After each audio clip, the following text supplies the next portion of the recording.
Want to drive faster? Listen in as Kinch Rendell, an SCCA National Trophy winner and multi-time Pro Solo champion himself, interviews the best autocrossers in the land. He talks fast and drives even faster. And now here's your host, Kinch Rendell. Hello, today's guest is Matt Davis, and I get to have a lot of fun here playing my natural role as a noob who does not understand shocks. So Matt worked at Bilstein for years and knows quite a bit, so I can ask all these questions like, wait, how does that work? Why? As well as setup. We talk about lots of things here, from the shocks, double adjustable, triple, what should you be buying? What should you do first? Should you be doing shocks or springs? He gives a lot of input on that, as well as we get his background. We get to hear how this all started with him being an FSAE in college.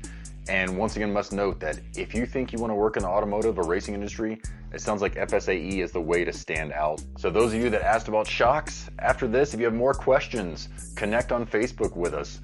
Send those questions in. I will get back with people and ask them more shock questions. Ask several different people, what do you think about this or think about that? He even mentions, which I'll link up in the show notes, an inertia, basically a swing for cars. They took the FSAE car in and did that for setup to really figure out where is the center of gravity and such, I believe. Kind of crazy.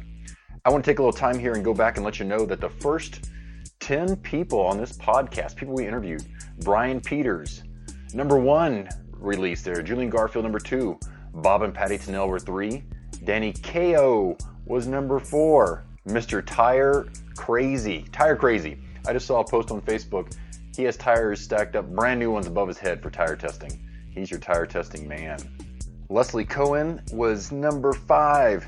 Tom Berry, number 6 episode. Scott Frazier was number 7. Rocky Intrican, if I said that correctly, hopefully. Number 8. Jason Frank got on here for number 9.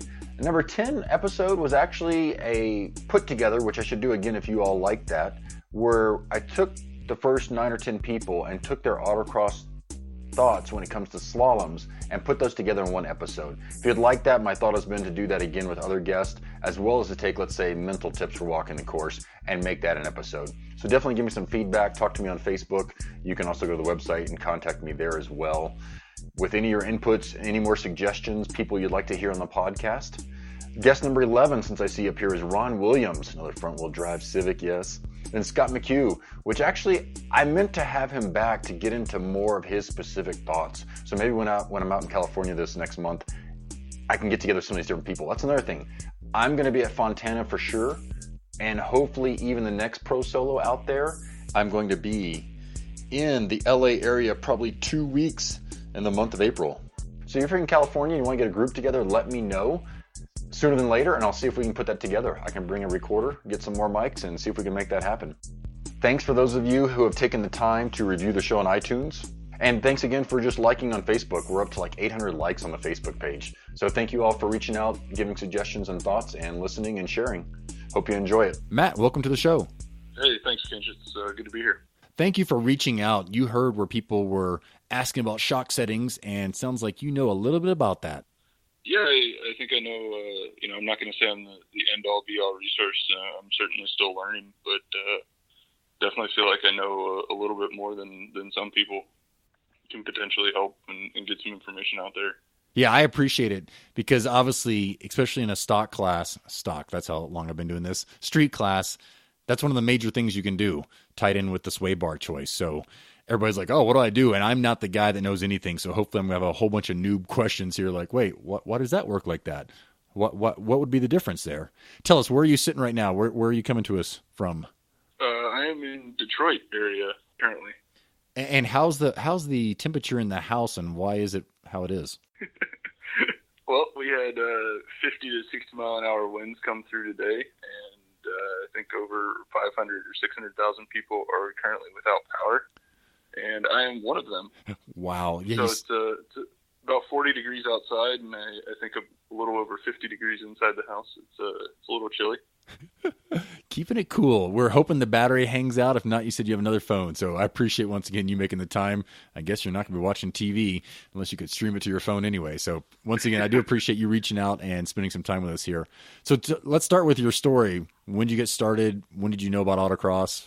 So I got into cars, I don't know, I was 12 years old or something. I picked up a car magazine going on vacation, and that was it. You know, it was all downhill from there. From an autocross perspective, I was in college and got involved with Formula SAE and kind of sent a message to one of the local, at the time, Cincinnati region guys, actually out with you now, I think, Dave Fantel. Yeah. Sent him a message because he was kind of prevalent on our Cincy region forum, and actually had him co-drive the Formula SAE car with myself and another guy at the first event. You know, local postage stamp lot, 30-second course or something like that, and he beat both of us, by 3+ seconds. So that, you know, really cemented to me that there's something to this driving thing, and I should probably work on that a lot more than the car. It's so interesting how some people take that as, oh, this is terrible. But for me too, it's like, wow, how do they do that? This should be pretty simple. We don't have that many things we can do wrong here, it wouldn't seem. Yeah, absolutely. And especially in that case, it was a car that had an air shifter on it, but it never worked right. So we were stuck in one gear, and it was basically two pedals, you know, gas, brake, and a steering wheel. And somehow he was 10% faster than both of us. Yeah. How much experience did he have at that point? He was running the H-Stock Mini, and he was doing pretty well. So I don't know how much experience he had, but that would have been like 2011, I guess. So, you know, I think he bought that car new. Maybe he didn't. I'm not really sure what the history of that was, but he was doing pretty well at that point. Yeah, exactly. That seat time paid off. He was already that far ahead, which that sounds good, actually, only being down 3 seconds. So, of course, 30-second course, but still, that's not out of this realm of, whoa, how could he do that? How could he be that much faster? But yet that's what we all think. How can somebody be beating us? How could Miata dare go that fast? So you did that. So you drove that how many years in college? I was involved for a little over 2 years in Formula SAE. And what all did you do with that? Were you on the side building it? What were you getting into and learning then? So initially I wanted to be involved in the engine side of things because, you know, I thought engines were cool. And then I very quickly figured out that whether the car makes 40 horsepower or 80 horsepower, it's not going to be that much faster. And actually, the vehicle dynamics and the tire and suspension side of things is really where you make your speed, especially around a Formula SAE style course, which is much tighter than an SCCA course. So I spent the last probably year and a half or so of my time really focusing on learning vehicle dynamics and you know, took some courses on that to really try and understand, you know, what's going on. And did that help you also get to the job? Does this tie in? Yeah, absolutely. So I'm a mechanical engineer by trade and training. I guess really the Formula SAE program is amazing in terms of getting a job. So if anyone is listening that wants to go into engineering and work in the automotive industry, I would consider it almost a requirement to get into Formula SAE. Yeah, because you're going to stand out. You're going to learn a ton, I gather, and then you have something to differentiate yourself. Absolutely. It's really the best practical application of engineering. And when it comes to actually, you know, really learning how to engineer and how to manage a project, the SAE projects, whether it be Formula or Baja, or I think there's a couple of different ones as well. They're really the only thing that can really teach you that. You know, no amount of classroom experience is going to give you that information. Yeah, plus it sounds like it's fun. That reminds me back in computers, getting the computer degree, when we actually did something that was more real life, like you had to go interview people and create some system, a computer system, that was the best of all because it was the closest to real life, whereas you all are building a real car that you had the nice little cherry on the top there. You get to go drive it. So it seems huge that it's real. Yeah, absolutely.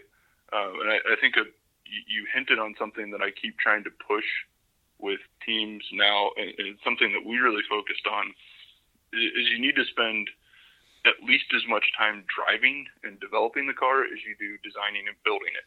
Some of the more senior design judges break the project up into thirds, where you're designing for a 30-year year, you're building for a 30-year year, and you're testing for a 30-year year.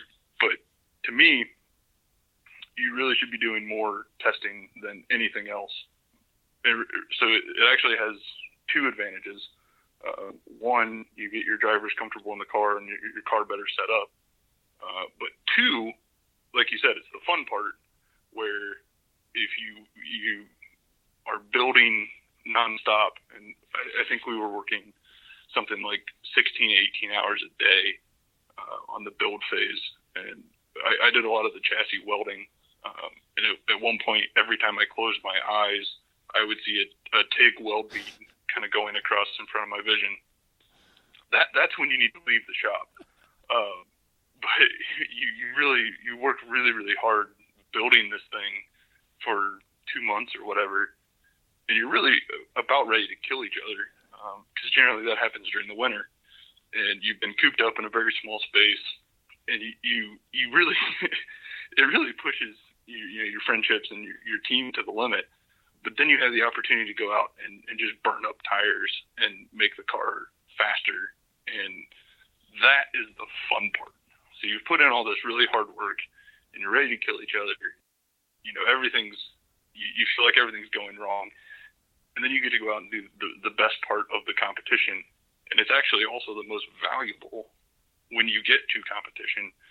A car that, 80% of perfect, but driven at 100% is going to be much faster than a car that's 95% perfect, but only driven at 30% of its potential because the guy's driving it for the first time that week.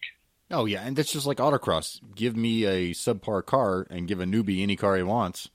And I realize that actually, like you're saying, 40 horsepower versus 80, you give someone more power, they're going to have more issues probably. Exactly. And that's definitely exaggerated in Formula SAE. My senior year, we switched to a single cylinder from a 4-cylinder, and all the engine guys were upset. And we have the alumni in for design reviews, and they keep complaining about how little power and torque we made, and this, that, and the other. But really, the single cylinder was perfect. It had enough torque that you could accelerate hard out of pretty much any corner. And we were never wanting for power, and the 4-cylinders just end up spinning their tires anyway. So you take a car that's very knife-edged and hard to drive by its general nature, you put it in the hands of an amateur that probably doesn't have, a whole lot of seat time, and then you give them a boatload of power and rear tires that are just going to light up instantly anyway. And it's really just a recipe for disaster, in my opinion. I think the Senko is definitely the way to go for that competition, especially with some of the new fuel requirements and the fuel rules. But yeah, it was definitely easier to drive with the Senko. And that I can relate that back to autocross. Anybody listening, if you're newer and you happen to own a Corvette, go co-drive with somebody in a Miata. I've heard that over and over again. Start with less power. Will be easier to learn and make you a faster driver long term when you have the skills to drive the Corvette. So I think that's what you're saying. It applies to so many people in automobiles. Yeah, absolutely. And I actually, the first autocross car that I purchased for myself was an E Street Miata. So I think it's a great starting car for somebody that wants to get into autocross, because they're incredibly cheap and very easy to set up. The known setups, like I think Teddy mentioned it in her podcast. You buy the parts that pretty much everybody else is running. You bolt them on really even an NA can sort of get it done, the later cars, but any 99 or 2000, and you've already got, you're 90% of the way there. Yeah, and then you can easily compare, because once again, it's so similar. That's how when I got the Integra and then the Civic, it was like these things have been around long enough, people know what to do, and you're not going to get much variance there. And so many people back in the day from the Civics and Integras winning on non-adjustable or single adjustable shocks. So once again, you can get so close, I feel like, for not very much money. And too funny you bring up the Miata. I just saw on Facebook, I think there were 60 posts about the 99 versus 2000 and 2003 and 4, the weight and the power and what size wheels. So somebody right now is looking to get one for somebody to race in E-Stock. And they're trying to debate how much does that weigh versus that one, and what's the base versus the R package, because they're still such a good car to start with. Yeah, I had a 99 leather package car is what I had. So that meant that I got the torsion differential, which was really the big thing I was looking for, as well as the 5-speed transmission. I think any of those cars, especially if you're looking for, just to be competitive at the local level, those are the two big things that you need. If you want to go on up and you want to run at the front at the national level, I think this is my opinion, the 99 Sport is just the way to go. It's a little bit lighter. I don't see the extra half-inch of wheel on the later car being all that valuable, especially with the extra weight that you have to carry around, and definitely not the later differential. They went to a kind of terrible clutch type or clutch style diff, I guess, and that just it doesn't work as well as the Torsen. Yeah, no, thanks for that. So anybody listening out there, that pretty much is a recipe if you want to not only be fast locally but also go nationally, because once again, everybody else is going to be driving pretty much that exact car. Yeah, I mean, I had a little bit different setup philosophy on my car. So I think Teddy mentioned the Conies and the big Racing Beat bar. My personal, and I think a lot of this ties back to the way I approach kind of driving, but I can't stand cars that understeer.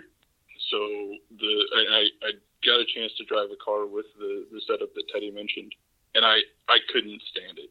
The good news is there are people that have figured out if you don't like the Coney and Racing Beat combo, there's a fast mic setup, which is more of a kind of stock bars or maybe like a 1-inch bar, and then a different valving in a set of monotube shocks that it actually works out great, and that's what I had in my car. And this is a front bar? Yeah, it's you change the front bar out to either Flying Miata has a 1-inch, or I think AWR is the other company. It's a little bit more adjustable than the Flying Miata, a little bit nicer mounting scheme in terms of being a little bit stiffer, but it's also like twice as much money. So if you want the cheap option, you go with the Flying Miata. It's just a little bit less adjustable. If you feel like going, really pushing for what you can get, you step up. And then there's even, if you really want to spend crazy money, $700 sway bar on a $5,000 car, there's a Speedway style bar if you want to go that route. Options. How fast do you think you want to go? How much money do you want to throw at it? Yeah, and actually kind of tying back to the easy to drive thing, I knew, so my car, if I was off in my driving just a little bit, I was off 2.5 seconds on the pace. So it was a setup that I liked, but it was also rather difficult to drive. So that was actually one of the reasons why I got rid of that car. Yeah, I only drove one of those once, and the course was really tight, and they said, this isn't going to be any fun, and yeah, it wasn't a ton of fun. When you mentioned not wanting to drive a pushy car, that makes me try to think in my head, are you a smoother type driver that doesn't throw the car around to get it to rotate, and therefore you expect to be able to accelerate out and not have it push there? Is that anywhere right? Yeah, that's actually very, very accurate. So I try to back the corner entry up, so less brake, lighter, longer, then on the power very early. And so I don't have I'm not unloading the rear end of the car as much with the braking input. So therefore I don't need to put as much understeer into the chassis with the setup, because the car is flatter and the contact patches are more evenly loaded. Yeah, which when I'm going into corner entry. Yeah, which I thought of that because when I rode with Matthew Braun and he talked about the big front bar pushy car, but then he manhandled that car just to get it to rotate. It was insane what he could do, sure. How he could be so aggressive, like the opposite of smooth. I love it when he said, "I don't like to set up. I don't try to set up." Like, he was not kidding. When you get to the third or fourth slalom cone and you slam on the brakes, the car rotates and you punch it again. I'm like, wow. So that made me think when you said that. I'm like, okay, if you don't want it to be pushy, you must be trying to be nice and smooth, nice flowy arcs, basically is how I'd interpret that as a driving type or driving style. I don't know about nice flowy arcs, but yeah, definitely kind of the opposite of the way Matthew likes his cars. He's local to me, and he's always ahead of me in the results. So maybe that says something. At some point, he's ahead of everybody in the results. So yes, that it definitely works. That's pretty typical up here. And that's where you haven't heard the latest podcast because I haven't quite hit send yet on that. But Nick Chu, who is Solo Rookie of the Year, he talked about looking at data like, oh, okay, my co-driver's getting on the gas late, so I guess going in there hard and deep. And he said he just could not physically figure out how to drive like that. He couldn't duplicate that. So he needed to find a way to be fast with the, okay, I'm going to get on the gas early by doing some different things. And that's what's become apparent here. You might not be able to make yourself do that. And people listening, you might not be able to copy one person or another. So find a different style. There's more than one way to be fast, which once again, riding with different people and watching videos, you will see that there's many ways to be fast. Yeah, absolutely. So after that car, the Miata, what did you do and what was next? Well, so there's actually like a 2.5 or 3 year period between the Formula SAE car and the Miata. I was absolutely a car whore. After letting Dave drive our Formula car, my first autocross in a street car was in his Mini Cooper, and that kind of started a progression of just co-driving anything and everything. I think in 3 years, I drove a car that I owned once or twice, and I drove maybe 2 cars more than once. And good, bad, or indifferent, what do you think about that? I think it helped a lot in being able to adapt pretty quickly to a new car. I think ultimately it did somewhat hurt my progression. I think the way to do it would be to kind of spend a year or two in one car, a Miata or something like that, get a basic skill set down, and then kind of jump around, drive a whole bunch of things, figure out what kind of cars you like, what kind of cars you don't like. Like for me, I cannot stand, and no matter what I try, front wheel drive does not make sense to me. Yeah, and that's where I wonder, even with the talking about the front bar type, that would almost seem like that the style of the front wheel drive, especially, I don't know if you like the car to get loose or not, but if you don't like that at all, being fast in front wheel drive probably is like very foreign. Plus the whole, the car's getting loose so I can add more gas as a safety valve is odd to a lot of people. Yeah, it's the back end kind of rotates out. Now floor it. Like starting in Formula cars, you have to be very gentle when the car does start to rotate. So I guess that programming is still there, and I just can't get over it driving Formula or front wheel drive cars. It just doesn't click. Yeah, especially, I think it's even more extreme than most in that you can try to flick it and try to do crazy things to get it to rotate. And I feel like when I'm driving my best, I'm like, oh, look, I'm going to lift right here or do something kind of aggressive to get it to move just a little bit on purpose. Whereas people riding are like, oh, wow, it moved a lot. Well, if you get used to it, you're like, oh, no, just moved enough. I know I'm in control because I'm going to add gas over here. I know it's kind of weird. So if people haven't driven them or think, why am I not fast in them? You've got to be aggressive enough. And I think I said in this last podcast, you have to spin them. If you're not spinning those cars when you're learning, you're not getting to the limit of learning how to drive those cars fast, in my opinion. Yeah, I would agree with that. And it's just, I guess I just don't have a ton of seat time in front wheel drive. And as such, I haven't learned how to make them work yet. Yeah. And a lot of people never do. They're like, I don't want to play with that. Why would I dare do that? Yeah, that's kind of where I've gotten to is, people kept offering me co-drives in rear-wheel drive cars, and so I just kind of got good at that and called it a day. Exactly. So what after driving all those cars, are you driving your own car now, or was there something else in between?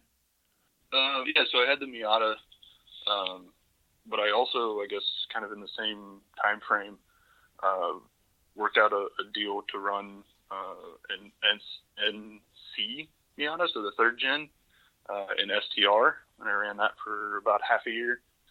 And then so I guess beginning of last season, I moved up to Detroit from Cincy and ran an S2000 for most of last year in STR. Nice. And from the Miata to S2000, what's your thoughts, preferences? I prefer the Miata, actually, and I'm sure I'm gonna, make a lot of people mad with that statement. But the S2000 is just big and lazy to me. After driving the NC as much as I did, and we really got that car really, really dialed in. And Tim Byers has had some pretty good results on that car, but it's I don't know, just the driving behavior of that car is really, really good. I like it a lot. So it's probably easier to drive that one fast than the S2000? I think it's actually the opposite of that, but the NC just kind of dances and responds in a way that I could not get the S2000 to do this year. Interesting. Some of the local guys, Jim Rienga lives here now, he doesn't run a rear bar on the S2000, so it's amazing when I rode with him, maybe it was even last year, what he got away with. I'm like, this doesn't seem like an S2000. Like, it's not knife edgy, it's not getting loose anywhere. And he goes, yeah, I don't run a rear bar. I'm like, what? But because of that, Chad just drove that car, and he's driven mine a little bit. He's like, he can't get it to dance because of that. So I have no clue. They probably ran a rear bar on that S2000, but that's something that people are listening, if they haven't tried that, and they don't like how the S2000 is, take it off, and it's going to be kind of like cushy. It just was a weird sensation to be an S2000 that you could get away with so much in. Yeah, so we actually ran no rear bar on the Miata, and we did run a rear bar on the S2000. So it's just, different strokes for different folks, I guess. Yeah. And I think a lot of it ultimately comes back to your differential choice. So that's, really that's not the thing that you can make a change late in the game. The diff is really something, once you step up to the ST classes and you're allowed to change the diff, you need to make that change pretty quick, I think, and then set your car up around your differential. That's something I had never thought of or would consider, but it makes total sense that it can be that different with your choice. You don't want to do that later in the game and then have to go figure out, I guess, your shock settings and bar set up again? I would say if you make a diff change, you need to throw basically everything out the window and start over. Okay, here's hoping they don't allow that in the Civics and Miatas for us to deal with that. Yeah, I would say springs, bars, alignment, pretty much everything you're just going to start over with if you change the differential. Yeah, and if nothing else, you should experiment and try different things because it could be that big of a difference. Yeah, absolutely. And even within the differential options, there's just the way they behave and everything else. It can be a completely different car, even from, so this is something that kind of bugs me a little bit, is a Quaife differential versus a Torsen. They're both gear types, completely different insides if you ever tear them apart. So the way they work is they have planetary, or it's almost like a planetary gear set. So you have a sun gear in the middle, and on the Torsen, the sun gear cut pattern, the gear pattern, they're cut in the same direction. So the gears are basically parallel, whereas on a Quaife, they're cut in opposite directions. So how the load path through the center of the gears work completely different between the two, even though they are both gear type differentials. And does one of these work when the wheel's off the ground and the other one not? Yeah, the Quaife actually, contrary to what a lot of people say, it does have some preload in it, and therefore you do get a small amount of biasing with a wheel in the air. It's a very small amount. It's not anything like what you would get with a clutch type diff that's going to lock up. But you do get some biasing with a wheel in the air with a Quaife, and a torsion is going to just go open. Oh, so the torsion's going to totally quit working because those. Yep. So that's the one with the gears cut in the same direction. Correct. Wow. Okay. So okay. that was a lesson we learned in Formula SAE. We had an ordered car, had a little bit longer wheelbase, and so the driver sat a little bit further forward, and guys the other drivers on my team were 40 or so pounds lighter than me, and they could go into a corner, get right back on the power, and the car would drive out, no problem. But because I was heavier and the driver weight was very far forward, I was just statically moving weight off of the off the rear axle, just sitting still, let alone when we go into a corner. In that car, you're sitting very upright. So if you have a heavier driver, not only is the CG further forward, but also higher, and that means you have more weight transfer. So I was actually lifting the inside rear on a car with a torsion, so the diff went open. I couldn't get power down for the life of me. That would have been great in a kart. I mean, that's perfect. You're supposed to lift that inside wheel. Yeah, but that actually led us down the path of going to the Quaife for my senior year. That was part of it. There were a bunch of other, decent reasons for picking that diff. But then when we got to testing the car, it behaved completely differently than any of the previous cars because we'd always run Torsons, and we had to figure out how to drive it to drive around that Quaife. Interesting. And at what point did you either take a liking to shocks, or how did it come about that you got to work on shocks and or design? Fill us in there. So while I was in college, UC does a co-op program, which is another great thing for engineers. So you would actually go out and work for 3 months, and then you would come back and go to school for 3 months. Go out and work for 3 months, and come back and go to school for 3 months. So my co-op, or one of my co-op jobs, was at Bilstein working on shock design, and I did mostly, at least in the early part, was just testing, building shocks, running them on a dyno, that type of thing. But then, as I got more experience and kind of better understanding of engineering and whatnot, moved into a design role there, and I did that for a few years after graduation. Are shocks for our type of racing always evolving, or can we get away with getting a good shock and just valving it for our application? Or is there always something, like you're saying, designing new shocks? I think both. There is always technology is pushing forward in motorsports, and if especially in a very highly competitive motorsports market, if the manufacturer isn't pushing and isn't trying to come out with new technologies, they're going backwards relative to their competition. That being said, I think there's, maybe 4 or 5, shock manufacturers that really have, an advantage, but also have enough rope that you can hang yourself.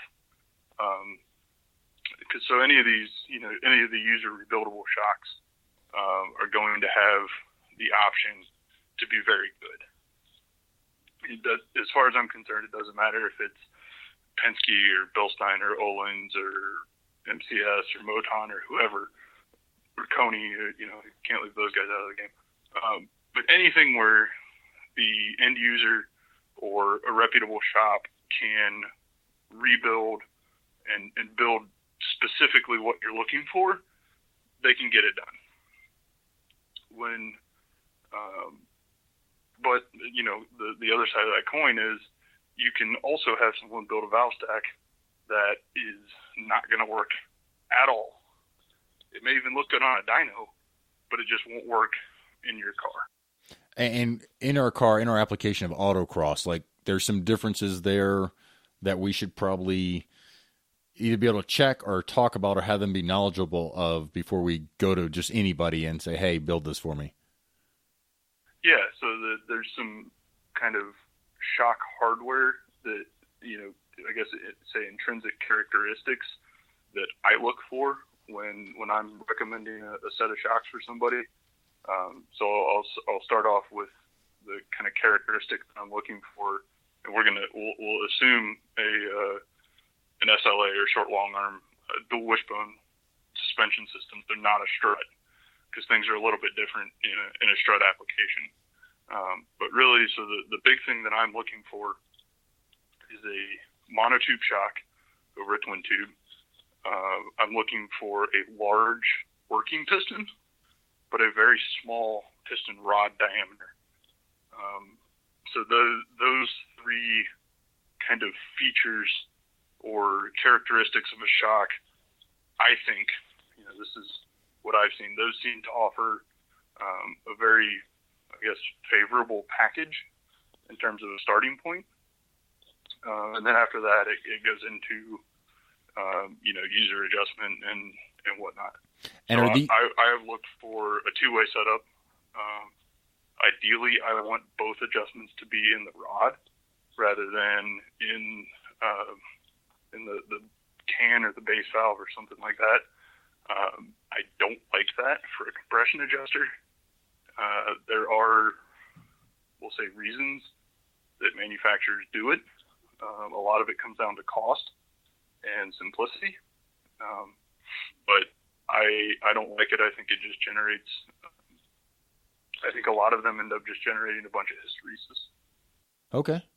So are these things that obviously anybody that's reputable should understand this? If we were to ask them, a large working piston, monotube, I guess monotube we would know ourselves. Are there certain, like, can we say so many millimeters? Is there a ratio or something? And I didn't catch the large working piston and a small, you said? Small piston rod, so the rod diameter. That's one thing where I think it's like Moton and maybe MCS differ in their strategy, where they like to have a very large working piston or a large rod diameter. And that's great in a strut assembly, but it has some downsides in a standard shock application.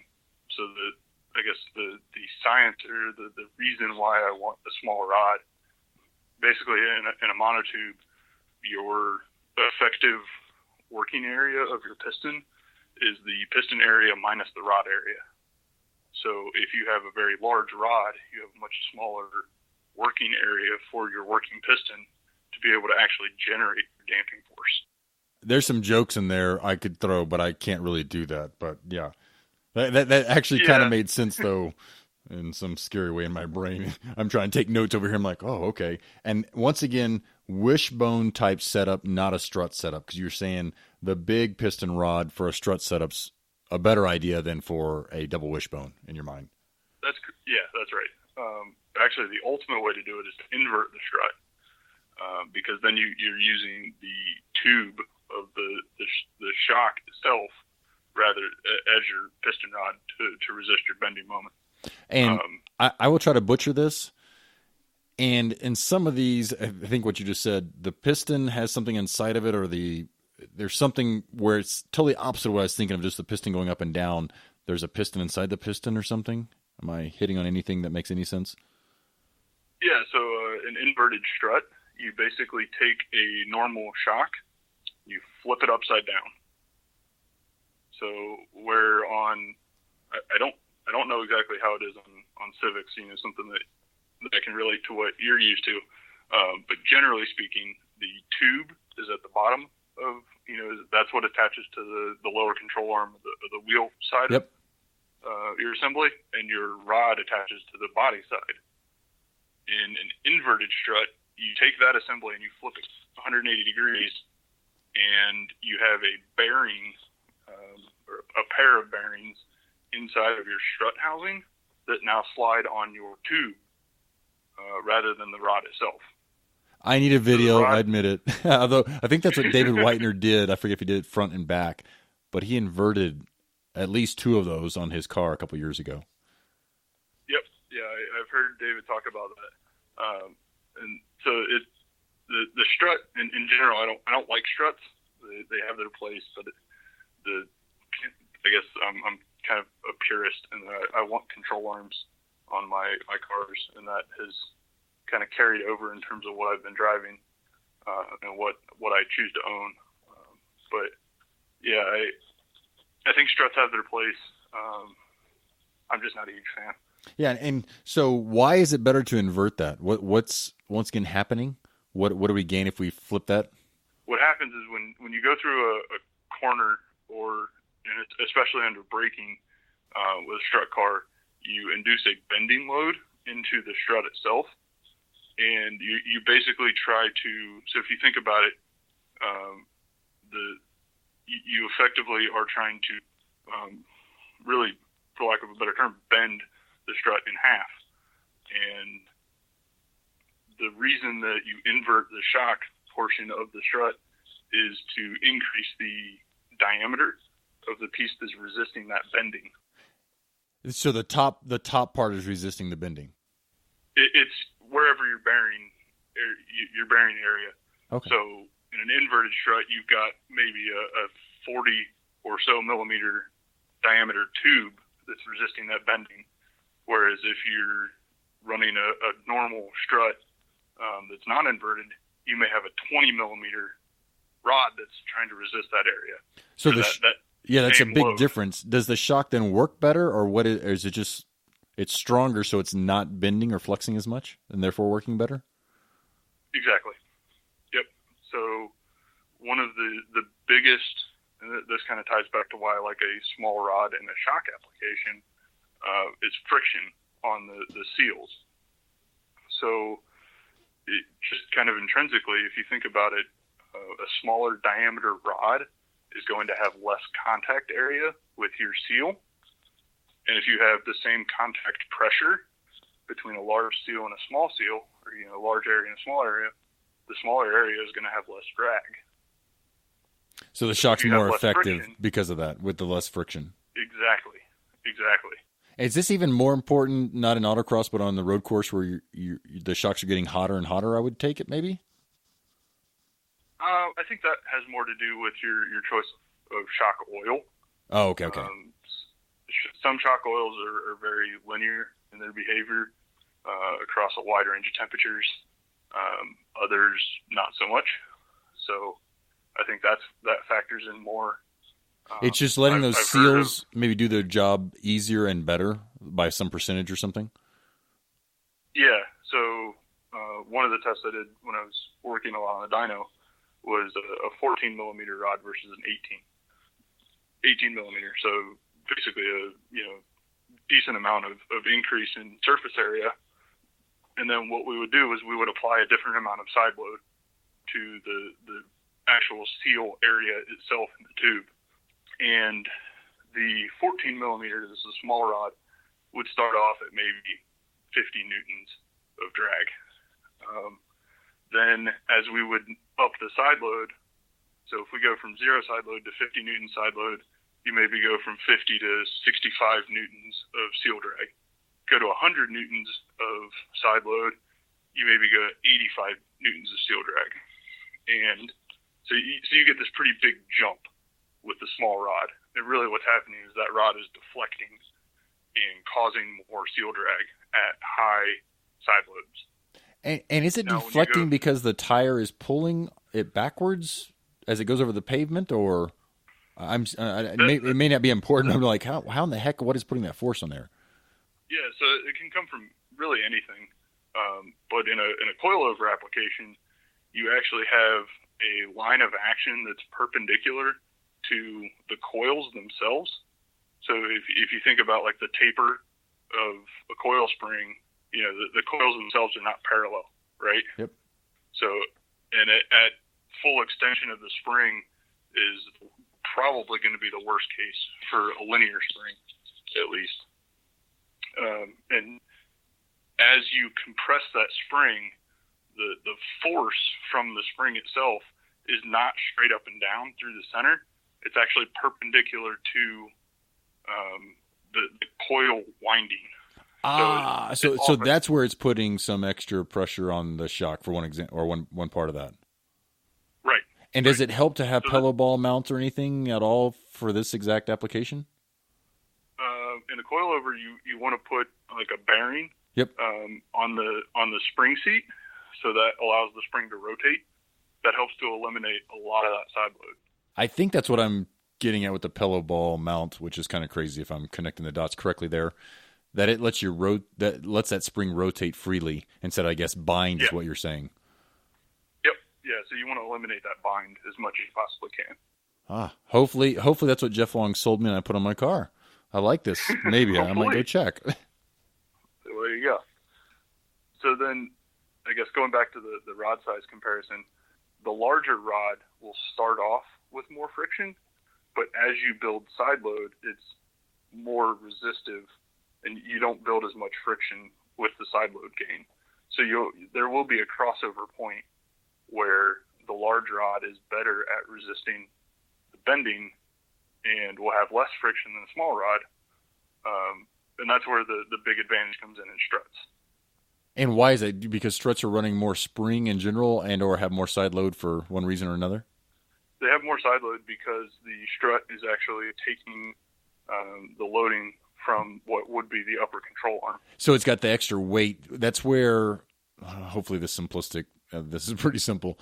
How I was told to differentiate a shock versus a strut is the strut is, like you're saying, part of the suspension. You take that out and the suspension will no longer function properly. Whereas the shock, I mean, obviously it'll still compress because it's not there. But with the double wishbone, that's supporting more of, I guess, the weight and the load. Front to back, probably more than anything.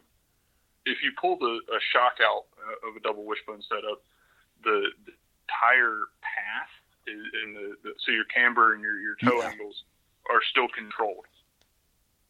If you remove a strut, your toe and camber angles are not controlled anymore because you lost that top. Kind of flops around. Yeah, that top. Exactly. The top, like you said, the wishbone is not there, and therefore that control is gone. No, great. Hopefully that'll click for some people there of exactly why, and therefore, just to review maybe 2 or 3 times for me, I'll listen to this. You're getting so much more force that's where the bigger piston size is more helpful. Now, on all these cars, if we're in a class where we can have that bearing, or what I think I'm calling a pillow ball mount, if we can have that, you probably want to have that to decrease this pressure to help your shock work better, probably also last longer. Yeah, it should help the seal last longer, for sure. So that's definitely something that if you're able to, you should definitely look into that. And how many seals are we talking about in a shock? It depends. So each manufacturer has their own kind of method. And everybody has their own thought on what shape of seal is best.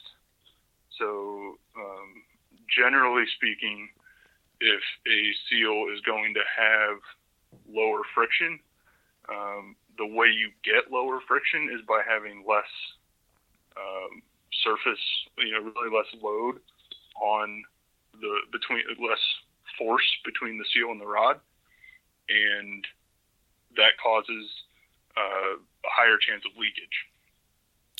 So and it's also potentially a seal that's more susceptible to damage from dirt intrusion or something like that. So the high-end boys that have unlimited money, like Formula One or something, they will go that route, knowing that they have to make it just good enough to last throughout the race, and they're rebuilding them anyway.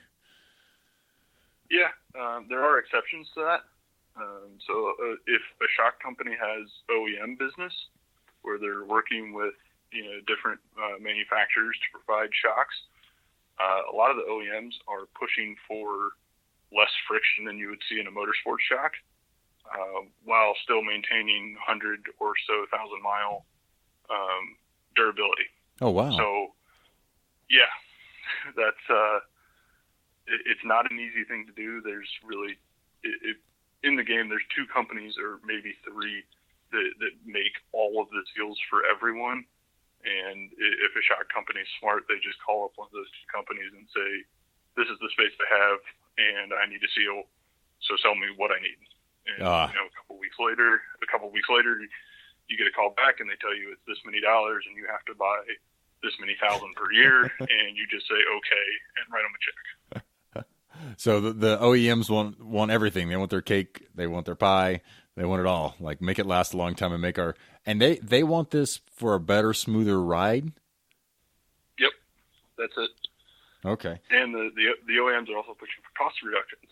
So not only do they want better, last longer, but they also want cheaper. Yeah. So that, and ideally, whether motorsports pushes the OEM side or OEM pushes the motorsports side, ideally there's some crosstalk there, and one side of the business is helping out the other.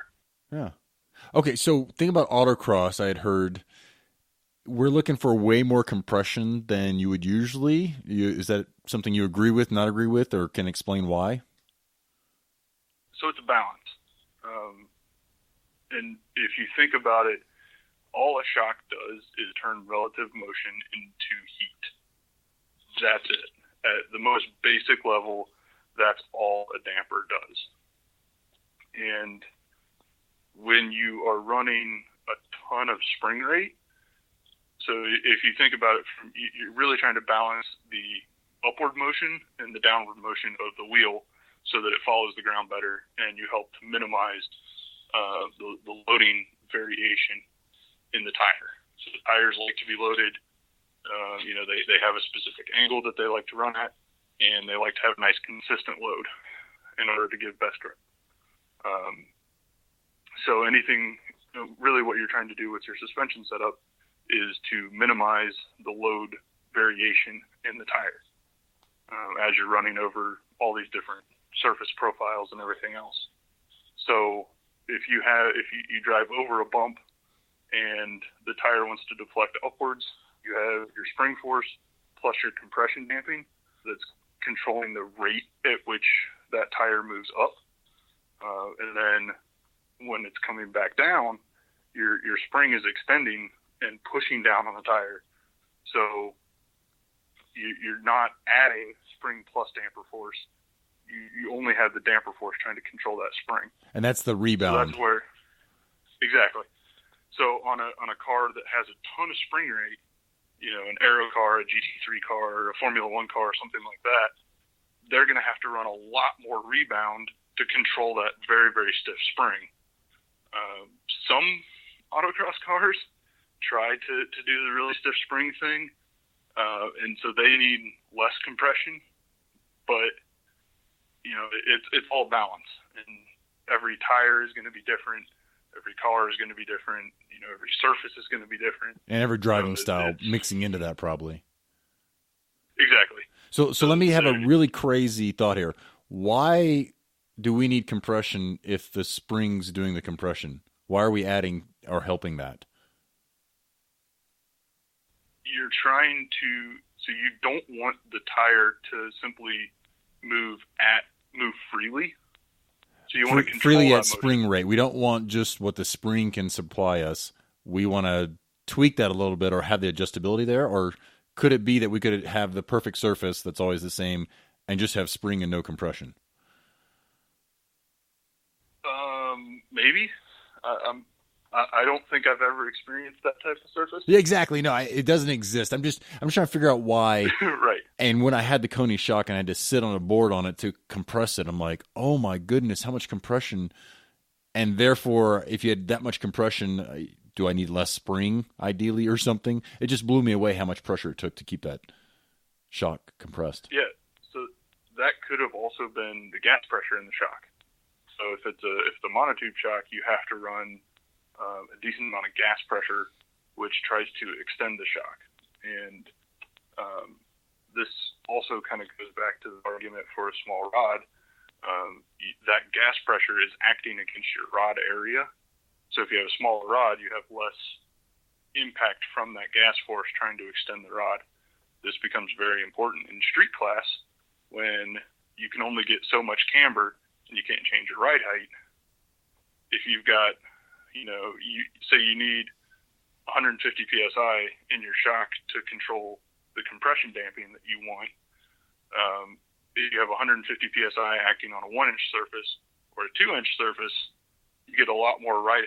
The car is going to be sitting a lot higher with that bigger rod. And that I just wrote down. I have to ask. I heard some people would have so much rebound in their shocks that once the car made a few turns, it would hold it down for the rest of that autocross run. Yeah, I've heard about this in these types of shocks. I don't think I've ever experienced one on autocross course, and I really don't think it's going to be beneficial. I have heard and seen in dirt track racing, they run what they call a tie-down shock on, generally speaking, the left side of the car to really slow the weight transfer down as they go into a corner, and they run them on the left front as well to control when they get on throttle. You really slow down the weight transfer and how that weight moves around. The problem is when you get to an autocross course, lots of transients, and you need the fast response.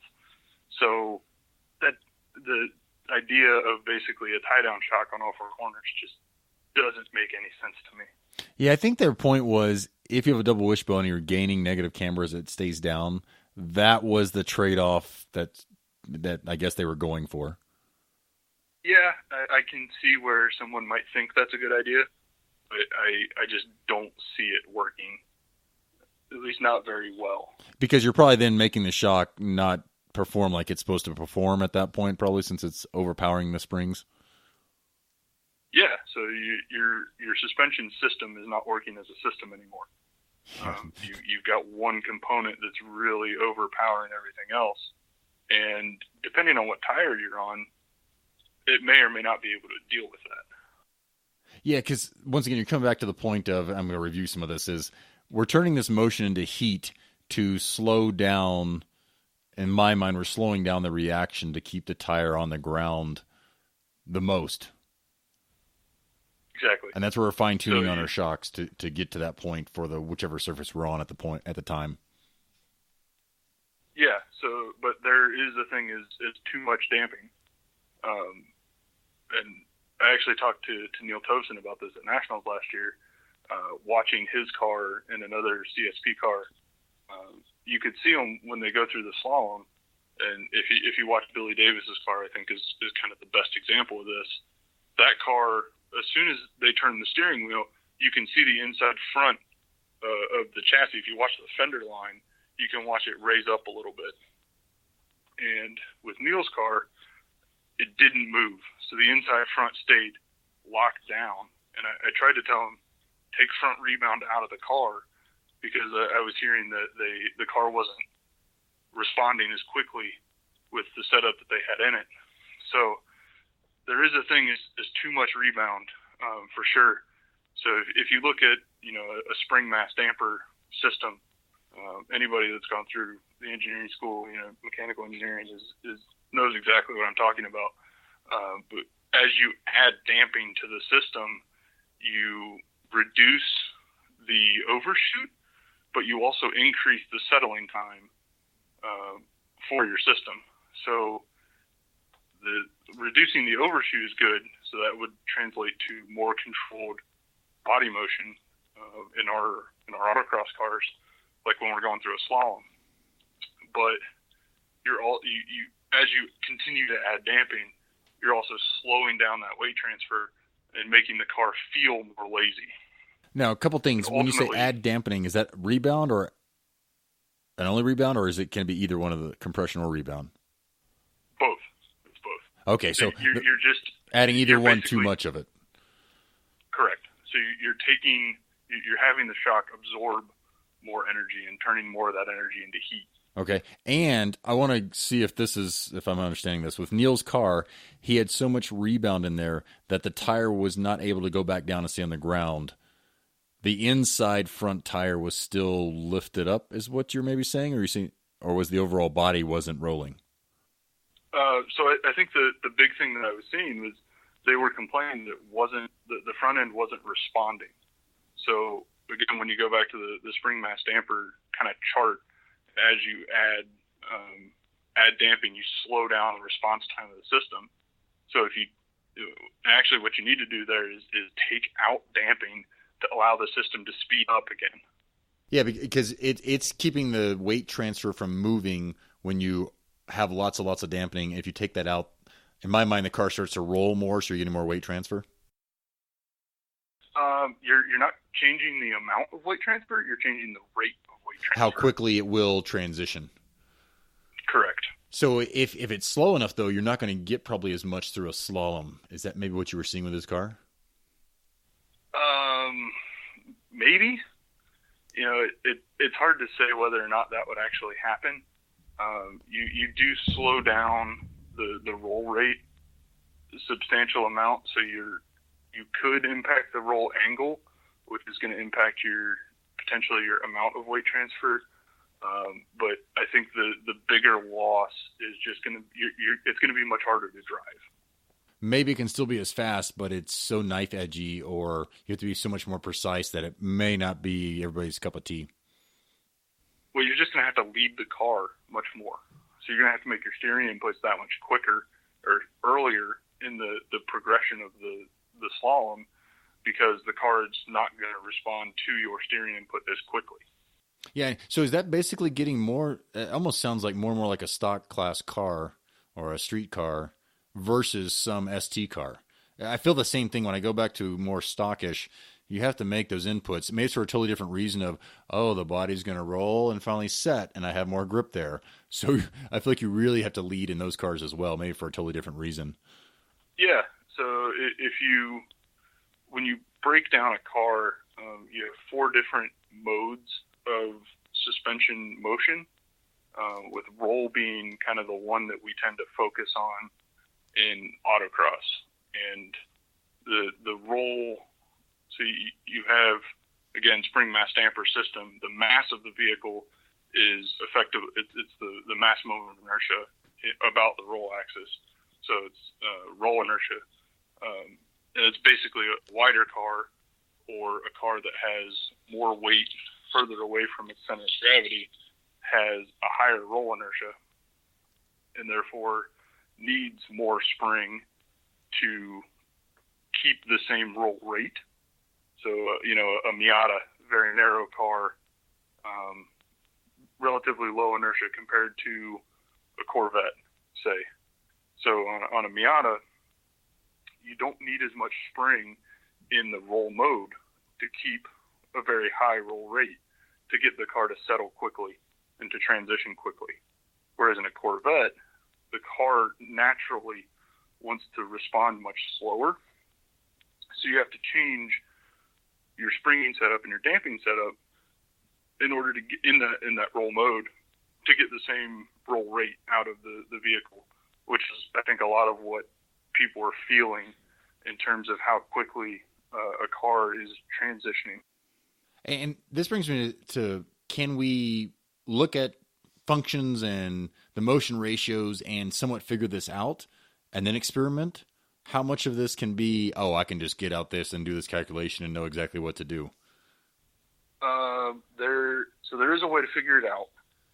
And the way you do it, at least from a measuring your roll inertia, is you need a pendulum or a swing that can basically, there's a company in Columbus that does it. It's called SEA Limited. And they have this big platform that you strap the car to, and they have a giant torsion bar under this platform, and you can put a dump truck on this platform. That's how big it is.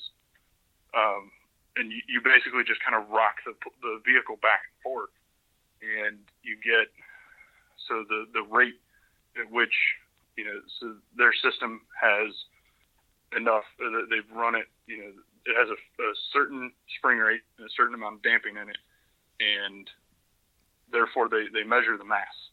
So 2 of the 3 variables, you can figure out the third. And you do the same thing for roll, you do it for pitch, you do it for yaw, and you can figure out from there, those are your mass moments of inertia for figuring out the different suspension modes. So is this like putting a car on a swing? And then putting it on facing forward, then putting it on facing sideways? Yeah. So if you're going to do it on a swing, you have to put it basically swing I guess you would almost have to also put the car on its side to get the third moment of inertia. Yeah, that's what I was wondering. Like, I got front and then go side to side or something, and then do I have to like roll my car over? Yeah, so it's not something that your average individual can do.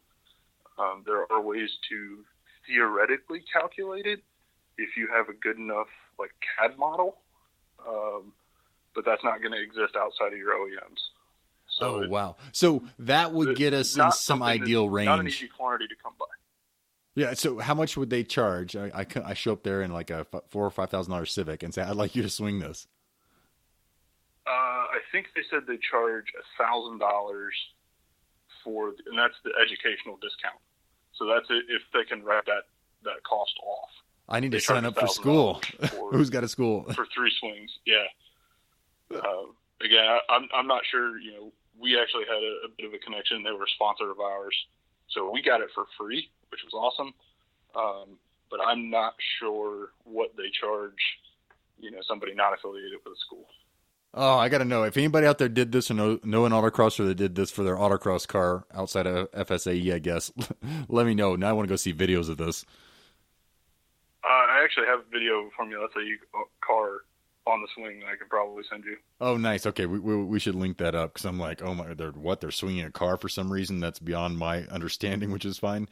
One thing I wonder about, maybe you can explain, the tires versus the tire functional, I guess, spring rate versus the spring rate and maybe the shock settings. At what point do we have to consider that we're, I guess, where the tire becomes a spring? And is there an easy way to figure this out, or is it something I can watch on course and notice? Yeah, so you need to consider it always. This is kind of the big complaint that I have with a lot of the tire testing, and why you have to kind of take things with a grain of salt. You know, the GRM tests and the tire rack tests are very useful, but only to a point. You know, so they've got, you know, just in the street tire world, which is kind of where I'm playing right now, the BFG has a much softer sidewall, shall we say, than the Bridgestone. So that's going to take a completely different setup, both from the spring and the shock, in order to fully utilize that tire. And that's probably why I like David Whitener's car on those tires and not mine when I just simply bolted them on and left everything exactly the same. Right. Right. And now the new tires are out. I went ahead and ordered a set of what I think they call them BFG 1.5s. And I believe the claim is, well, I should have felt the 2 tires back to back, that they have the stiffer sidewall, or it's getting, I'm not sure how much stiffer, but somewhat stiffer. Yep, that's what I've heard as well. I've heard it's in the belts of the tire itself. So I don't know how accurate that is. You know, I'm hearing everything third or more hands down the line. So they're supposed to be increasing the transitional capabilities of the tire, which I think is great because that was always my complaint with the BFGs. Unfortunately for me, running a rear-wheel drive STU car, I don't get the 1.5 this year. So yeah, I'm kind of stuck on the old design, but I have very wide wheels. So I have 11-inch wide wheels to work with, and the widest BFG I can get is 275. So it's a very stretched tire in my application. So that also factors into it. Yeah, so that tire will behave differently, stiffer or softer, based on how much it's stretched. Exactly. So in general, and when we were in Formula, and you have basically no rules for things like wheel width and tire width, we would run the widest wheel that we could get and package well, because that's going to, basically what it does is you start to stretch the sidewall and you increase the value is called the cornering stiffness, but it's basically when you look at the slip angle at which the tire produces the max grip. Generally speaking, if you stretch a tire, you will bring that peak slip angle down, so the tire responds quicker. Is how that kind of manifests itself. And would this have anything? I didn't like the BFGs on my car because it didn't seem like they reacted as quickly. They weren't, in my mind, as crisp. And obviously, not changing springs or camber setup may have part of that. Is there anything else with that, or going with the wider tire versus the 205 or 225 on the 7.5 inch?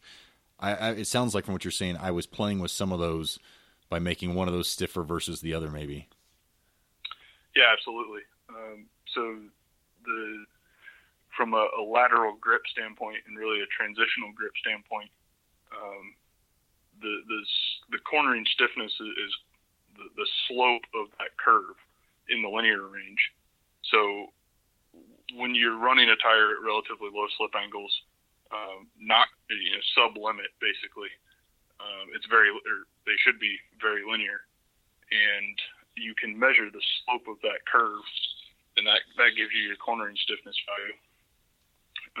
So I haven't seen the data, so I can't accurately make this claim, but what I seem to have noticed is that the BFG is going to have a lower cornering stiffness when it's mounted on the same size wheel as a Bridgestone. Yeah, that's where trying both tires, I'm not sure I noticed a big difference, but once again, I didn't change springs. Coming back to how do we know, are there values from the tire manufacturer for the stiffness that we can kind of use to help us figure out a spring rate, or is this just all testing? It's all testing. I don't even know. I've yet to see even Hoosier. They actually do publish a decent amount of data, but they don't publish cornering stiffness value because there's too many things that factor into it. Yeah, so if you change your camber angle, that changes your cornering stiffness curve. If you change the normal load, so do you have 100 pounds pushing down on the tire or 500 pounds pushing down on the tire? So every car application is different. Stiffness.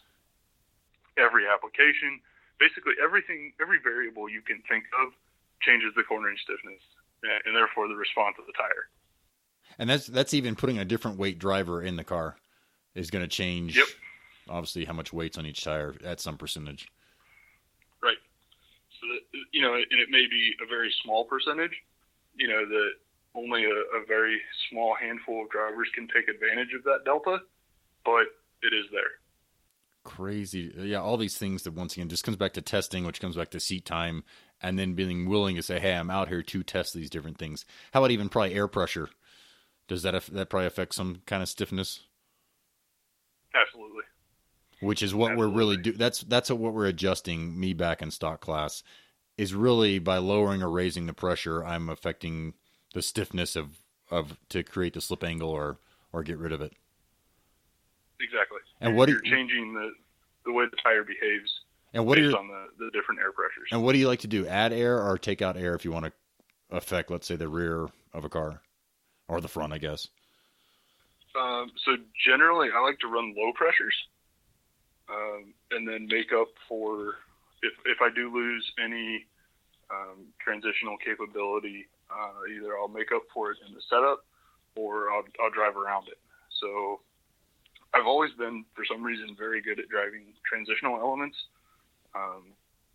Don't know what it is. Those just clicked for me, and sweepers don't. So I for whatever reason, can't drive sweepers. Every time I look at Solo Storm, I'm slow in sweepers. Every single time. Is your distance is your line the same? Yeah. You run the same line. I don't charge into the corner, and therefore my cornering speeds are lower. And then, I've never learned anything from Solo Storm that I wasn't able to figure out by just being very, very critical of my run. Huh, yeah, that's where the first time I did data, the sweepers, I was just adding distance. That was a big deal. Now, if you want the solution, you're going to have to get a Civic or CRX, because from what I can tell from most of us that are pretty quick, we dive bomb corners and like no other.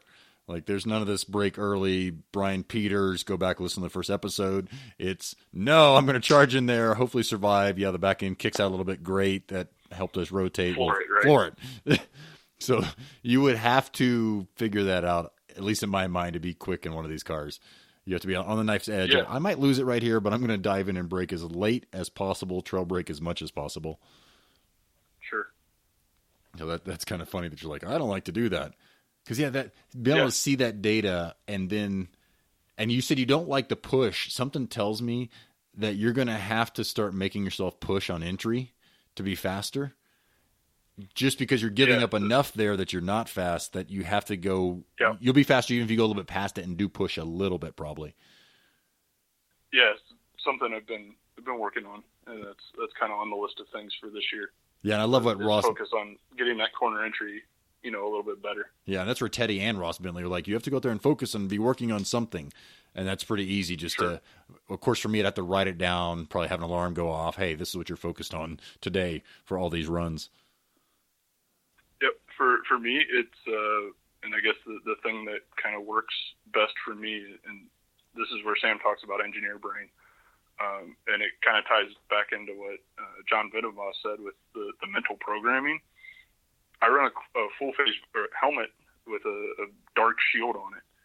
And I always keep the shield up until right before I run, and that's when I flip the shield down. And that's the mental trigger for me that shut the engineer brain off, think about one thing, and go do that. Yeah, basically install the other program.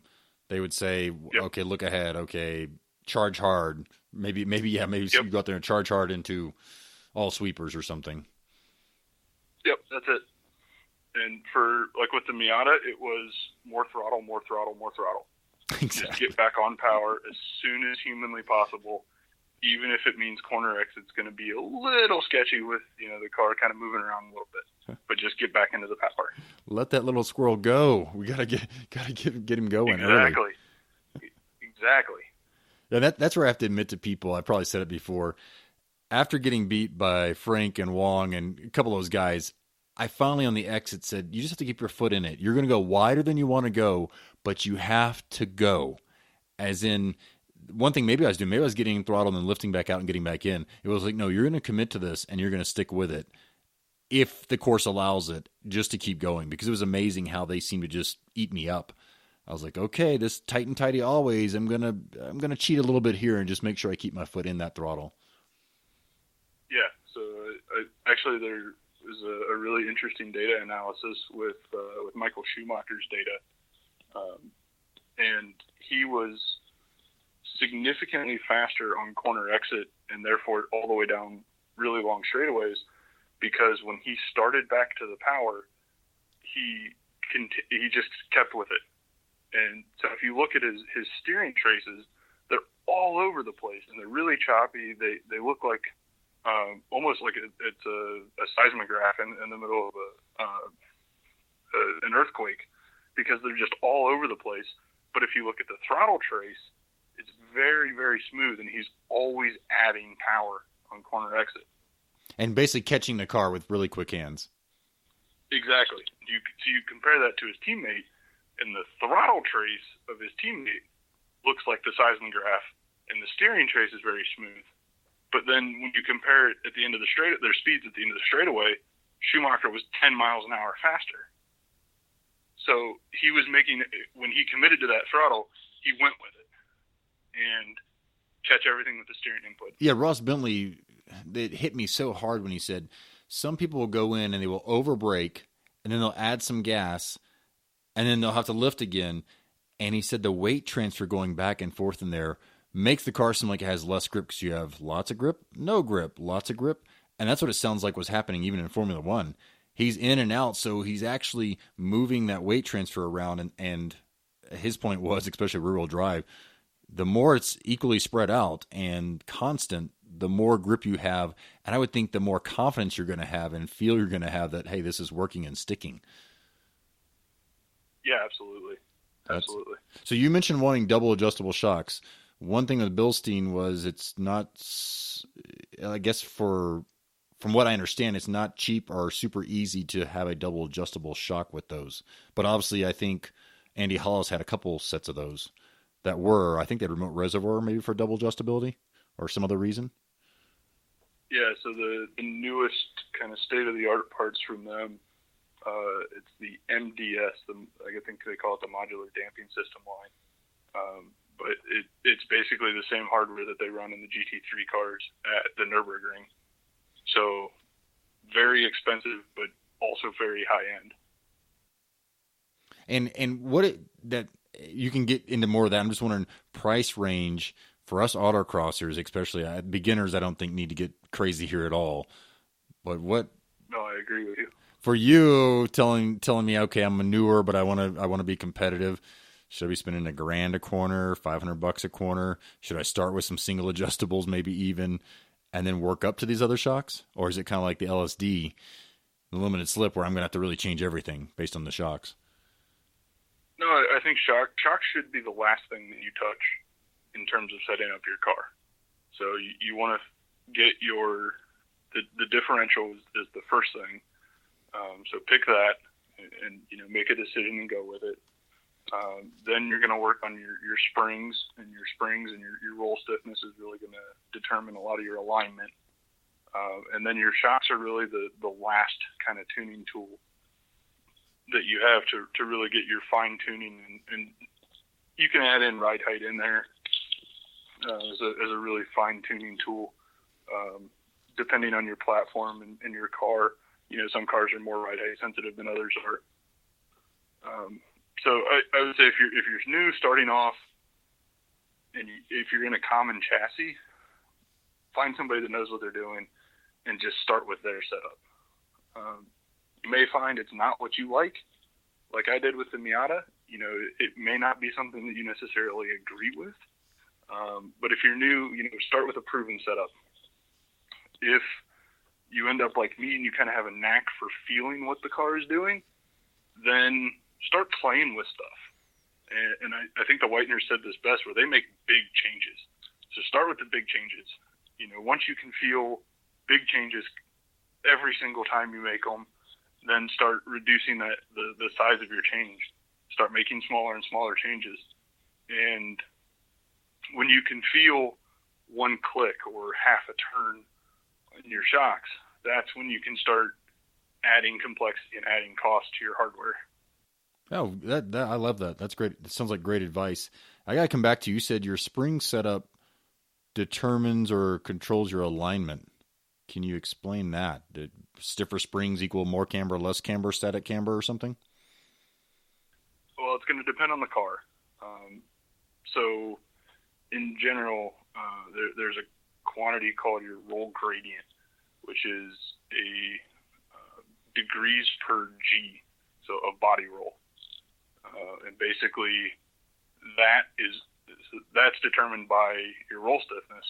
So if you've got giant bars and really stiff springs, your roll gradient is very low. So the car doesn't roll very much from the spring, and so the elastic side of your weight transfer is not very high. Or, I'm sorry. Let me start that again. So if you have very stiff springs, very stiff bars, you are not going to get a lot of roll motion, and therefore you're not going to get a lot of camber variation from whatever your suspension geometry is. So in an SLA car, maybe that's good, maybe that's not.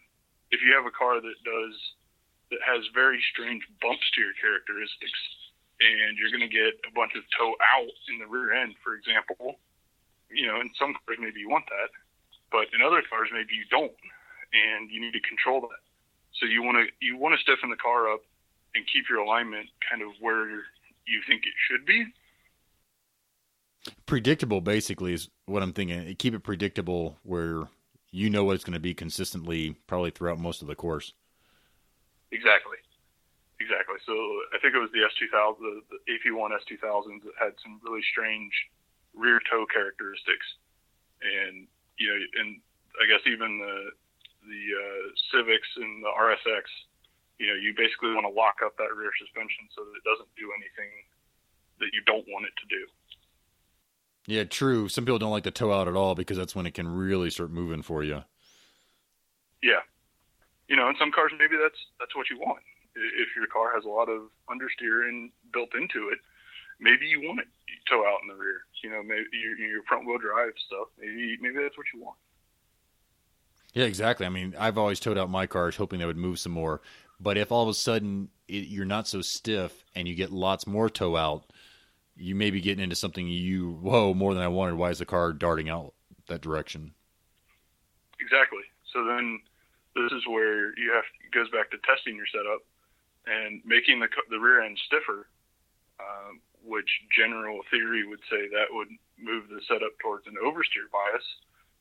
If you have some crazy alignment going on where at very high roll angles you get a lot of rear toe out on your outside wheel, making it stiffer may make the car understeer more. Yeah, because the rear basically won't rotate for you. Yeah, so it's all, and I kind of said this earlier, there's no golden bullet that works every time from a setup standpoint. So there's not one answer that works every single time. Yeah, I think it comes back to experimenting also to see what fits your style and what you're capable of driving. Right. Is there anything else you can throw in about shocks?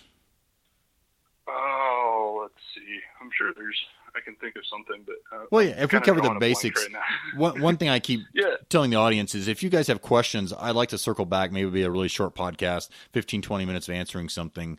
If somebody has some other thoughts or questions for different people, or just in general, I'd love to hear them so that we can follow back up and answer specific questions. That's where somebody asked, I guess I should get your opinion on this, having remote reservoir versus not.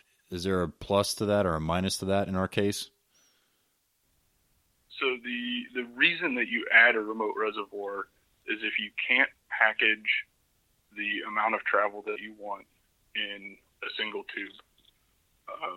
The hoses, generally speaking, are sized such that they cannot flow as much oil as you would like, or they're very expensive to get the ones that can flow enough oil. So I try to avoid remote reservoirs as much as I can. When you add a base valve, and generally speaking, you have a lot of the two-way shocks, you've got your rebound adjuster on the rod and a compression adjuster on the remote reservoir. I really don't like that setup because you're adding another valve stack that's doing work and really working to absorb that energy. And what you're really doing is adding hysteresis. I don't think I've seen a shock yet where a shock with a base valve has the same amount or less hysteresis than a monotube without a base valve. And all you're doing there is making the shock less effective and really making the car less predictable around the course. Good to know. I mean, that right there tells people don't do that unless you probably have to. Or if you get that sized, does this come back to getting the tube size correctly? Or this just ties into having the base valve, whether or not it's remote reservoir or not? Yeah, so you can do a remote reservoir and not have a base valve in there. And as long as you size the tube, your hose correctly, it should be okay. So that's where I like to have my two-way adjuster on the piston rod itself. I think there's still a handful of manufacturers that are doing that. But that helps to eliminate some of that one source of hysteresis. And anytime I can do that, it's going to make your shock more effective. So it's the same thing. You run a spherical bearing mount instead of a bushing mount in the bottom of the shock. It just makes the shock more effective and allows it to do its job better. And this might be a little bit off topic, but there's actually these shocks when you're adjusting that there's fluid running through the actual piston, the inside of the piston. Is that correct? Correct. Yep. So generally speaking, if you've got an adjuster in the rod, there's actually a hole running the length of the rod where you have a kind of a tube that's moving back and forth and adjusting, generally speaking, a bleed area that runs through the center of the rod and around the main piston itself. Wow. I need to find videos, and if I do that show this, I will definitely link them in the show notes. My mind's kind of blown since I've never taken a shock apart yet. Eric Strolnick's like, you can do this yourself. These Konis are easy. I'm like, I don't need to take those things apart. They might mess that up. Yeah, I tend to say leave it to the professionals. If you want to learn about it, there's a lot of information online.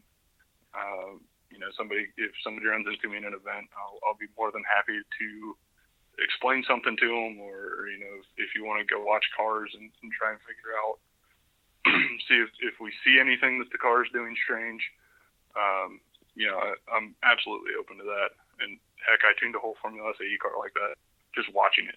So I was the third fastest driver. So I would go stand in the middle of the track when we were practicing, just watch the car.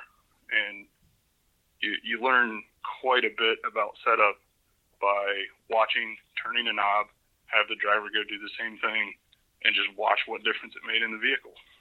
Yeah, and that's what Ron Williams, I think he was telling me that last year, maybe the year before. He's like, your car looks funny out there. Watch these cars. You can learn something. I'm like, huh. And that's something I just have never included. I usually am watching cars in general to see if there's some place that people are usually making the same mistake. Not so much going, oh, that car is bouncing, whereas that one's not.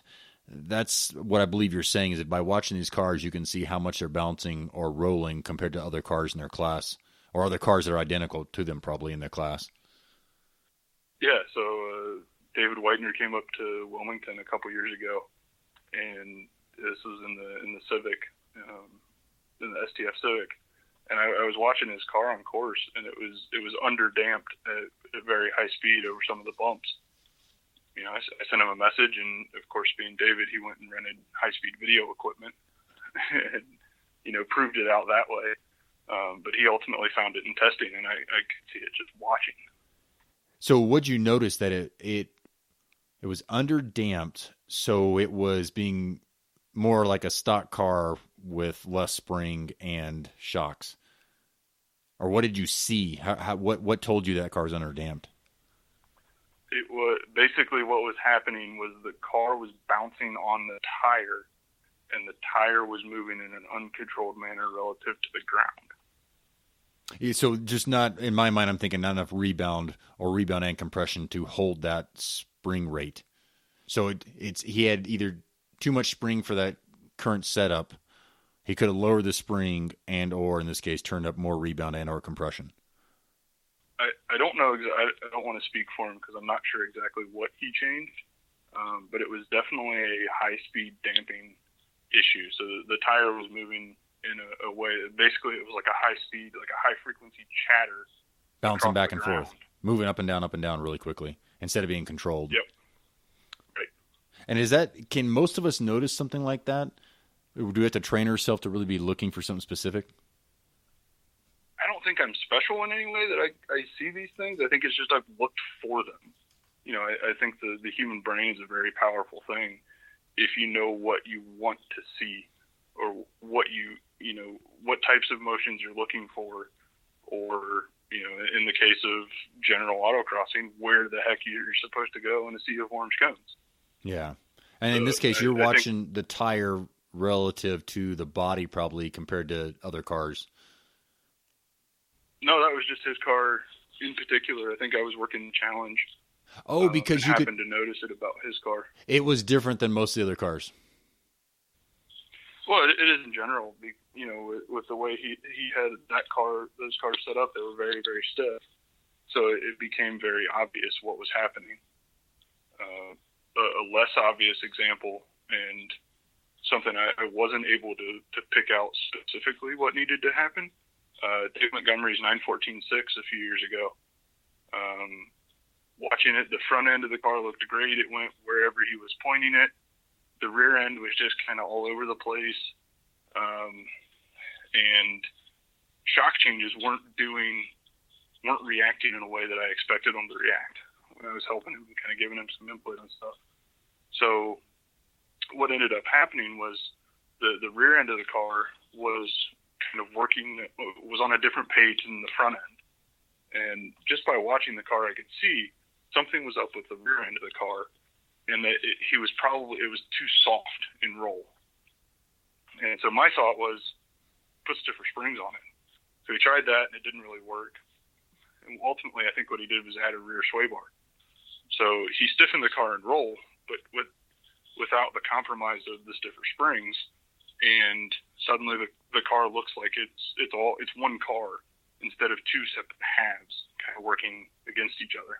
Yeah, and is that where with the sway bar, so basically you're taking spring from one side and helping the other side, if I'm thinking correctly, is that mostly helpful for like slaloms and quick transitions?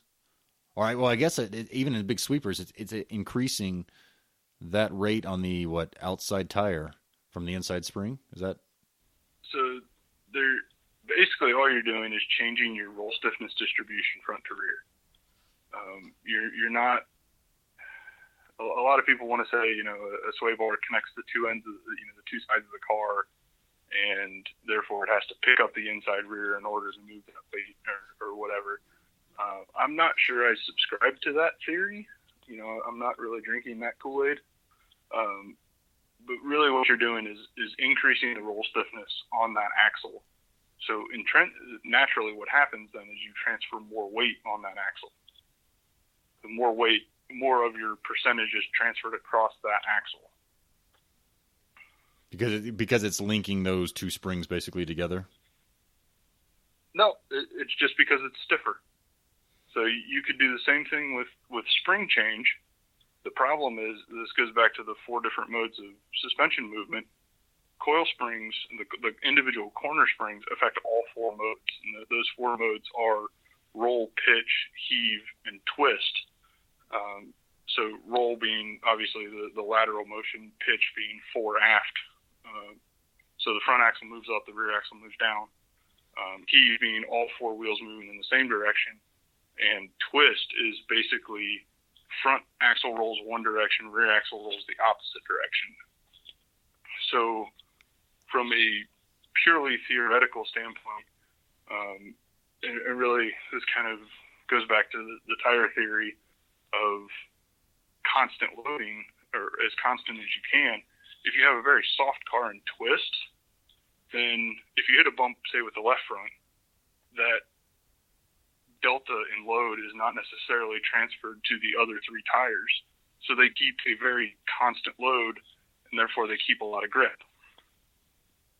If you have a car that's very stiff in twist, when you pick up that left front, you're going to basically that load, and not so much the load, but the disturbance is going to be both transferred across the axle. So your right front's going to lose grip, but then you're also going to have the same disturbance transferred across the rear axle in the opposite direction, and now you've reduced all 4 tires load. And a sway bar works in twist and roll, so you're increasing roll stiffness, but you're also increasing the twist stiffness, and that's where you get a lot more. That's the cross-linking that I see is in those 2 modes.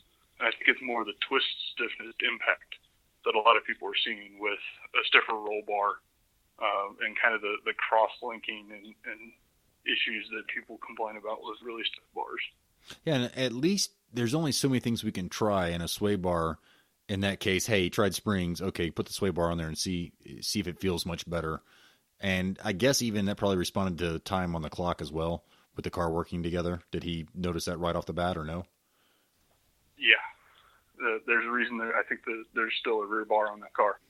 Yeah, and the last, I don't know what, 3, 4, however many national championships that car's long enough prepared. Yep, is that helpful. And that obviously, yeah, the front and back, you can't do one really soft and one really stiff necessarily. They have to work together. Exactly. Very cool. I appreciate that. I'm glad that some of this is above my head, so I can keep asking the same question. Like, is this what the sway bar does? So other people, hopefully, somebody out there had some of these same ideas and questions. Going from the shock talk, yeah. I have these questions, you can speak as long as you want. They're kind of just rapid fire. I'm ready to say, hey, if there's no budget, what would you be building? I want to build an X-prepared car with semi-active suspension. So it's the only class in SCCA that allows it. I think the 50-pound or whatever weight penalty is well worth it. So that's my kind of money, no options build. Is that where there's fluid in the system going back and forth, and that's what you adjust how much it goes back and forth? Is that the suspension you're talking about? Basically, you're electronically controlling the adjusters on the shocks. So instead of having, 7 clicks from soft on the front and 4 clicks from soft on the rear, when you start the run, when you launch, you could have 1 click on the rear, 6 clicks on the front, But then as soon as you turn the wheel, the front could go down from 6 to 3, and the rear may go from 1 to 5. So it's adjusting real time. Is that what Formula One did 1 year, and then they outlawed it because those guys just ran away with every race? They actually ran active suspensions for a couple years. They did that for a different reason. It was mostly around the aero platform, but kind of a similar concept, yeah, just not quite as advanced. So would you program this based on steering input or yaw or something? Yeah, so I would use a steering input, a throttle input, a brake input, as well as accelerometers and gyros, yeah. So that way you could adjust the shocks to help probably keep the weight transfer, thus have more grip? Yeah, so really what it would allow you to do is to change the balance all the time. So if you could set it up to where if you're going through a sweeper and you hit a bump, and you know based on the way your vehicle works that when it hits a bump it wants to oversteer. So you adjust the shocks to have an understeer bias when you sense that bump, and then that way you can just keep your foot in it and keep driving. You don't even have to think about the bump. But then when you get to a slalom, you may want a specific behavior based on how quickly you're turning the steering wheel. You can adjust that, and it's all adjusting real time. And you just need a little bit of practice time to get that dialed in, I assume. It would be a little bit more than a little bit of practice time. Exactly. Test. Yep. No, good. That's the first I've heard this one. So very original there. I like that. Mechanical engineer, of course. Check that box. Yep. Be like, I would like you to figure that out and make me faster. That's what I would say. I'll add that to my dream of, I don't even have a dream car yet, but I would like to have that in XP if I'm an XP now. Sure. Anybody you want to thank through all the stuff you've learned, any sponsors, etc.? I would say I really like talking with Sam Strano. Some people may not agree with that. You know, he's kind of rough around, you know, in some conversations with people. If you only read his Facebook posts, you may get a little bit different theory, you know, about Sam. But I love talking to him. Him and I have had, 5-6 hours of conversations about just setup. And, you know, I'll say, hey, here's what I'm thinking.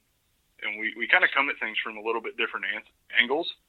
And I think we tend to agree a lot more than we disagree.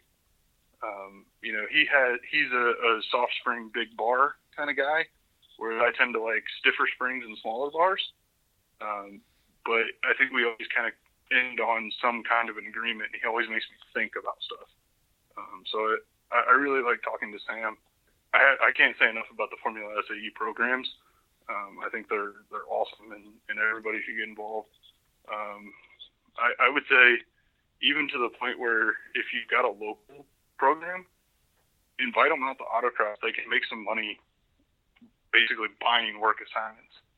You know, if it's $20 and you don't have to run and chase cones all day, it's a great fundraiser for the team. You know, they can bring 10 people out and work those, work shifts for people for $10 or $20 or whatever. You'll have people, you'll have your whole team busy all day. You know, we did that, and I think we made $400 or $500 throughout the season. So I'm a huge believer in the Formula program. I think people should get out and do it.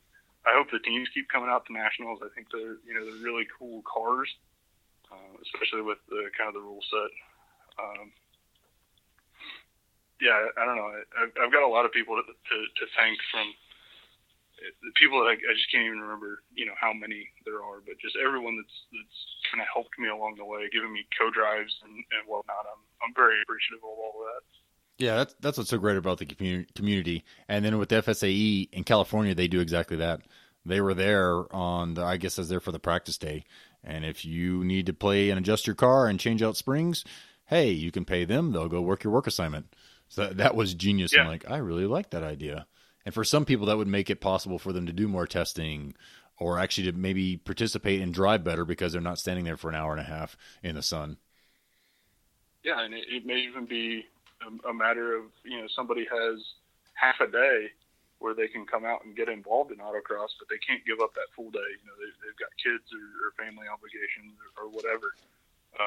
You know, if they can come out in the morning, do their runs, pay an extra $20 or whatever, and somebody covers their work assignment, great. You know, it benefits everybody. And hopefully it benefits the sport because that person becomes then more interested.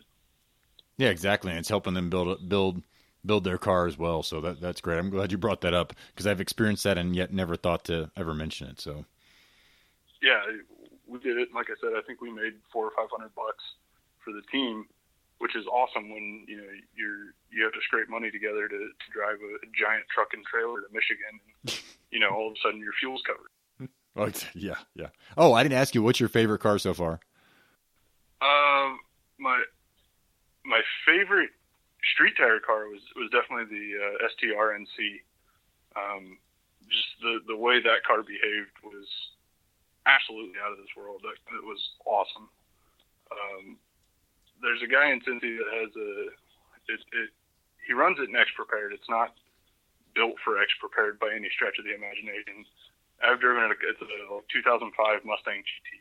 You just stripped out all the interior, and it's loud and it's rowdy, and it makes awesome noises. That's probably the car that I enjoy driving the most, but it's not very competitive. So it's fun to drive, but not when I'm looking for a result. I would say the NC has been my favorite car up to this point. Nice. Somebody let me drive one of those. Actually, I really want to drive one of those back to back with an S2000 just to see what the differences are. Cause I also agree an S2000 just feels kind of heavy. Of course, coming from a Civic, it is heavy. So kind of blew me away. I'm like, oh, it's kind of big. Yeah. So the big thing to me with the NC is you have to have a diff in it. And I've only driven one car with an OS Geiken, one NC with an OS Geiken, and I didn't like it. You know, it may have been something with that specific car, or the way that diff was set up, or the rest of that system, you know, that suspension setup. But the car that I really enjoyed was a Quaife differential, and I absolutely loved that thing. It did have its drawbacks. You know, we could only go so stiff on front rebound before that would induce a bunch of bad behavior in the car. But as long as I think on a lot of surfaces, and especially on the Bridgestone tires, you could do whatever you needed to with that diff. So that if somebody's building an NC for STR, I recommend that diff. And that's where most people in the sport will let you drive a car, or at least you can ride with them and see if you notice something maybe before you take the time and money to put one of those in. Yeah, and that was actually how I ended up co-driving for 2.5 or 3 years with basically just everyone under the sun as I helped. I think the second guy I co-drove with helped him with setup and pointed out a couple things.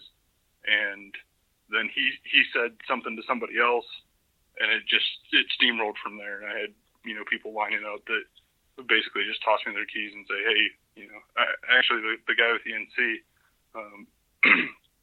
we did a test and tune, and he did, I don't even remember what he did to the car, but he got really upset with it. And so he just walked up and handed me the keys and said, I screwed it up, go fix it. I like that. Come out here. I'll give you the keys. Make this front wheel drive that you don't like better. How about that? I guarantee nothing with front wheel drive. Be like, no. It's terrible. It's not going to get any better. Let's take the engine out and put it in the back, and then maybe we can make it work. I have a couple extra Civics. We could probably pull that off at some point, or at least make all-wheel drive. Well, you said you have a Corvette, too. Let's do that. No, it's not mine. It's not mine. I did not buy a Corvette, everybody. I did not do that. Okay. Of course, why? If I could co-drive, I shouldn't be buying a Corvette. You said you have access to a Corvette. Exactly. I kind of, sort of. That's the best way to have a Corvette. Exactly. Just have access to it. Exactly. Well, Matt, I appreciate all the time and geeking out on the shocks. Some people had asked for this, so we really got pretty deep there, and I appreciate it. Absolutely.